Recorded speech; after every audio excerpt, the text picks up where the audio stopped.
Hello everyone. Welcome to my channel Quick Edu. We are studying about debentures. मैंने हमारी last video में बताया है debentures का meaning.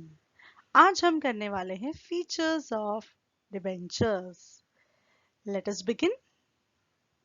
Features of debentures. There are total 12 points in debentures. अगर ये question हमारे लॉन्ग आंसर्स में आएगा तो हमें सारे के सारे पॉइंट्स एक्सप्लेन करने हैं. ओके मैंने ट्राई किया है कि मैं ये पॉइंट्स को आपको अच्छे से याद करवा सकूं, इसीलिए मैंने एक साइड में पॉइंट्स और उसकी इंपॉर्टेंट एक्सप्लेनेशन जो पॉइंट के अंदर हमें लिखनी होती है उसके बारे में मैंने लिखा है. आई होप कि ये आपको बहुत हेल्प करेगा. Let us begin. The first point in it is promise. Promise कौन करता है? कंपनी प्रॉमिस करती है टू द डिबेंचर होल्डर. क्या प्रॉमिस करती है? Promise by company that it owes some of money to holder. मतलब कुछ पैसे हैं जो कंपनी ने लिए हैं और वो उन्हें वापस भी करेगी. Second point face value. Face value क्या है हमारे डिबेंचर्स का? It is ₹100. That is carries high denomination 100 or in multiple of 100. Time of repayment. वापस कब करेगी debenture capital? To the debenture holder. Issued with the due date stated in the debenture certificate. debenture certificate जो है issue करती है company जिस दिन वो हमें डिबेंचर्स देती है. उस डिबेंचर सर्टिफिकेट में सब कुछ लिखा होता है जो इम्पोर्टेंट इंफॉर्मेशन है, जैसे कि कब तक ये पैसा कंपनी रखेगी, कंपनी मैच्योरिटी कब करेगी, that is the due date जो लिखती है, प्लस उसका प्रिंसिपल अमाउंट एंड इंटरेस्ट कब देगी. सब चीजें उसमें लिखी होती हैं. Priority of repayment. Priority of repayment जब कंपनी बंद होने वाली होती है तो रीपेमेंट की प्रायोरिटी होती है इन्हें या नहीं होती है. Let us see that. Priority of repayment of debenture capital over the other Clements of the company. मतलब इन्हें प्रायोरिटी मिलती है, ठीक है, over the other Clements. Equity shares को देने से पहले इन्हें दिया जाता है इनका कैपिटल वापस. Last point, assurance of repayment. Carry an assurance of repayment on due date. बराबर है, इनके डिबेंचर सर्टिफिकेट में ऑलरेडी लिखा हुआ है कि इन्हें इस तारीख को इनका पैसा वापस मिलेगा. So they have assurance there. बराबर है? Yes. The sixth point is interest. Interest. A fixed rate of interest is agreed whether the company makes profit or not. Company को प्रॉफिट मिले या ना मिले, डिबेंचर होल्डर को उनका इंटरेस्ट टाइम पे मिल जाता है. Next point, authority to issue debentures. किसको अथॉरिटी है कंपनी के अंदर? बोर्ड ऑफ डायरेक्टर्स को. The board of directors has the power to issue debentures. Status of debenture holder, we all know that they are the creditors of the company. Debenture is a loan. Interest is payable on it at fixed rate. No voting rights. Yes, because they are the creditor. उन्हें कोई voting rights नहीं मिलते हैं. No right to vote at general meetings of the company.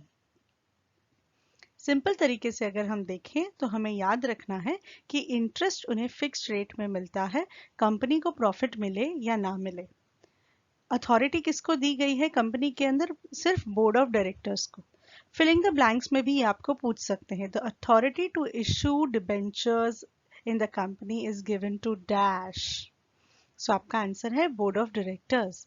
Status of debenture holder, हमें पता है कि वो हमारे कंपनी के क्रेडिटर्स हैं और डिबेंचर क्या है? एक लोन है जिसके ऊपर कंपनी इंटरेस्ट पे करती है टू द डिबेंचर होल्डर.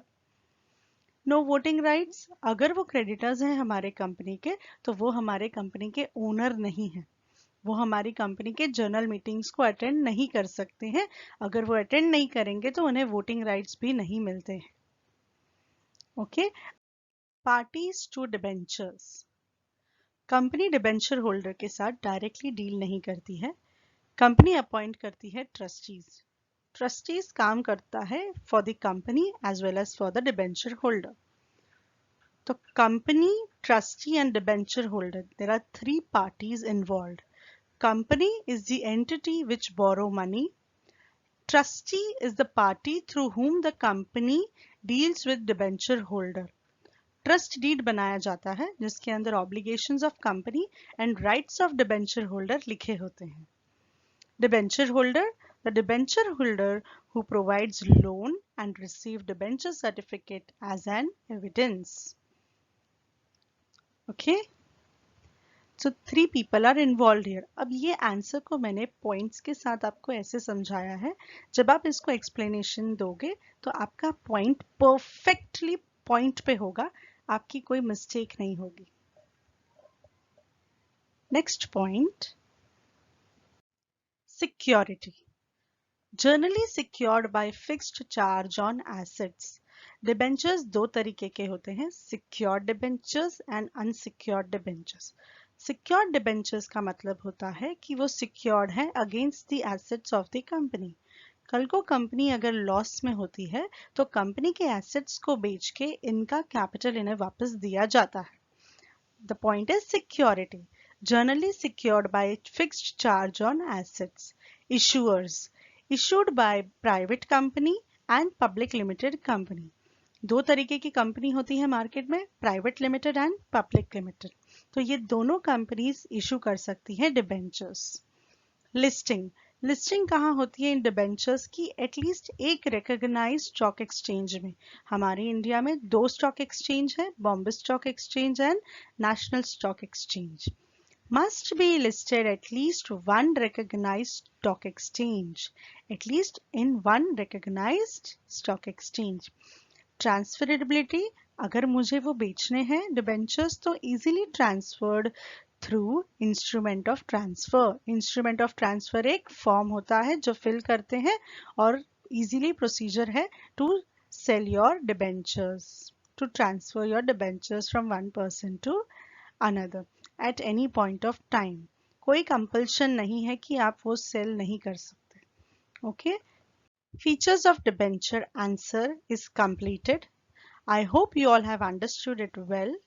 अगर आपको कोई भी डाउट है तो मुझे कमेंट सेक्शन में लिखना, मैं ज़रूर आपकी हेल्प करूंगी।